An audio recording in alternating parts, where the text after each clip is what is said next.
What is going on, everybody? Today I'm out here on the property with my AR-7, shooting it for the very first time, and I thought it would be fun to bring you along for some trick shots, which I've never done before with this rifle, but I feel pretty confident that I can do it again. So let's see what we can do. You ready, Isaiah? Yeah. Are you sure? No.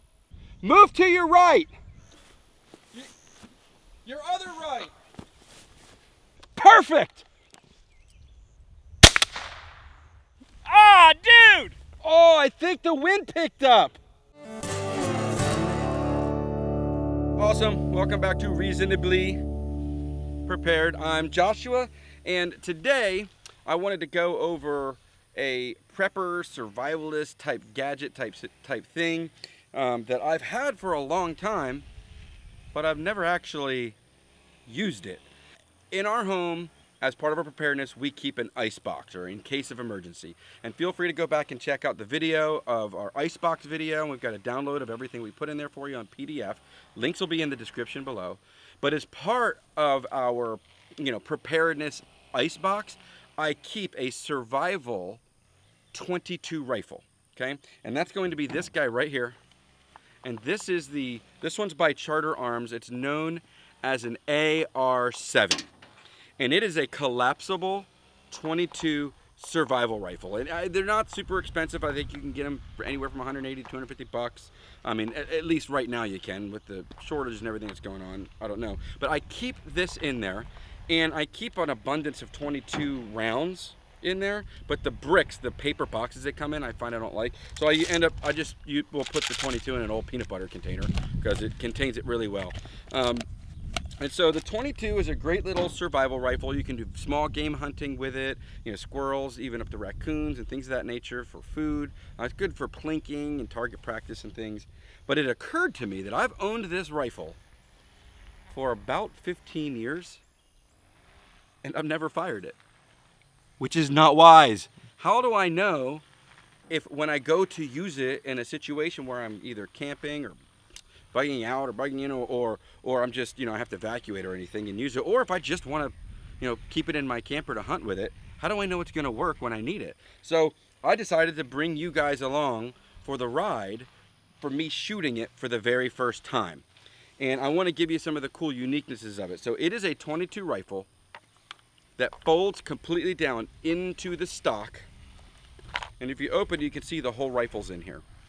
And it has been in my ice box, like I said, for like 15 years. That's why I'm out here. I really need to test to make sure this works. So I'm going to assemble it now. I'm going to show you what that is. I'm going to show you all the individual parts and load it up and see if this thing works. Let's get to it. Okay, so I will say loading the magazine kind of sucks. Number one, it's really small. It's super high spring tension. And all these little guys are like, I might have to take some sandpaper and file them down because they're a little on the sharp side. But, ow, see, just bit me right there. But, I mean, it seems to function well. It's just a little bit of a pain about to reload. So here it is, the AR-7 completely assembled. It was really easy to assemble. Everything folds up into the stock. You can see the main receiver just kind of screws in the bottom. You want to get the barrel lined up properly. There's a little keyway in there that it slides into. Takes a minute, but nice and tight. And then magazine holds 8 shots, and it all folds into the stock. So I'm a little nervous to see if this thing will actually fire and cycle. And I didn't even oil it, nothing. I just literally stole it right out of the case as though I was coming out here to camp or do some day hunting, and I want to see how it's going to function. I have put a paper plate about 15-20 yards down there. I want to see if this thing is even, A, will it shoot, and B, is it even remotely accurate. One other thing to say about this gun is apparently, I haven't tested this yet, and I've been kind of chicken too, because, money don't grow on trees. Apparently this thing is completely filled with foam and will float. So they're designed to float, but I've never actually put that to the test either. So, okay, so upon editing, I had to know. I couldn't handle it. I want to know if this thing floats. Whole different day. So it's raining. We're trying to get this done before it starts dumping on us again. So I'm going to take this sucker and I'm going to throw it out into the lake by my house to see if it will actually float. Let's do this. And just to let you know, It's all in there. I ain't cheating. I'm gonna put this thing actually to test. I got rope around it in case the thing sinks to the bottom. Oh, I'm nervous to do this. All right, here we go.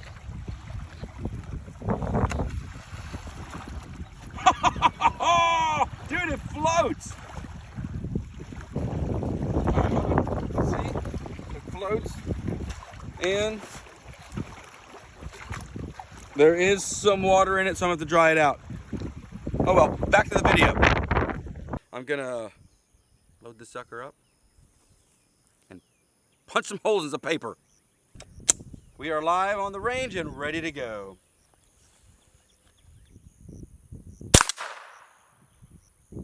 Oh, Up and to the left. well, hey, it fires.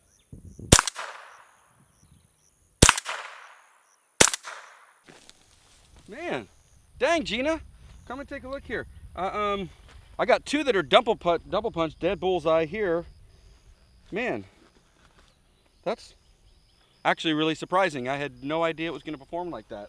I did read in a couple of areas that it wasn't the most accurate gun in the world, but even at 15, 20 paces away, it's pretty good. You know, I think I'm actually going to back up a little farther and take a little bit farther shots, put a new plate on, and see how it rolls then, and really try to put it through its paces and throw more rounds through it.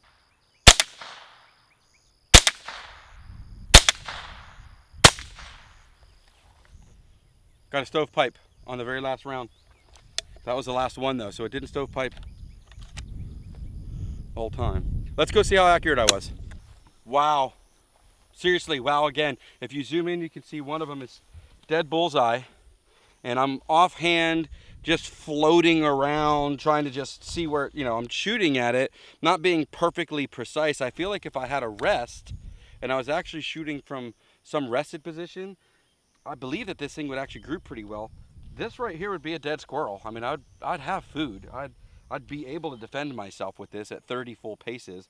And it's really easy to get that close to rabbits and squirrels. So this thing will put food on the plate if you need it to, that's for sure. So now let me reload this magazine and really start going to town on it and see if I can get it to malfunction.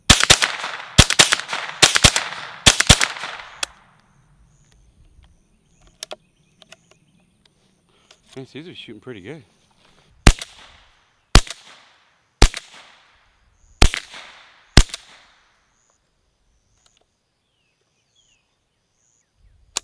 Wow, seriously, wow. So all in all, this sucker's a little shooter. I think I ran a total of 10 magazines through, if I did my math correctly. 10 magazines through, and I had one actual stovepipe when I fired it really fast. But at just a moderate level, it worked fine on repeating. If I settled down and put it on a rest, not on the barrel, but here, I feel like at 30, 40 yards, once again, which is plenty of distance between, say, squirrels, rabbits, any small game that you're going to want to take, this sucker will do it. It performed way better than I expected it would. I expected that I would have at least one malfunction every magazine or two. It did not do it. It ran them. So go check out the AR-7. It's a great little survival rifle. It's been in storage for 15 years and still come out here and I can group like this at about 20 paces away. So thing's pretty awesome. I don't have anything else to say about it, but don't forget to comment down below if you know of any other survival rifles that you really enjoy that maybe we can take a look at.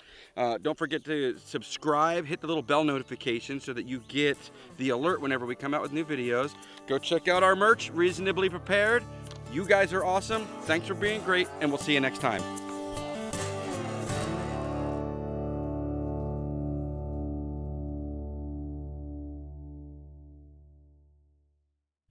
When you told me we were doing a trick shot, I thought I was just gonna be throwing a plate up in the air. Dude, I'm telling you, it's gonna be fine. I trained with an army buddy of mine. He was a sniper. I don't know, man. He taught me how to pull the trigger properly.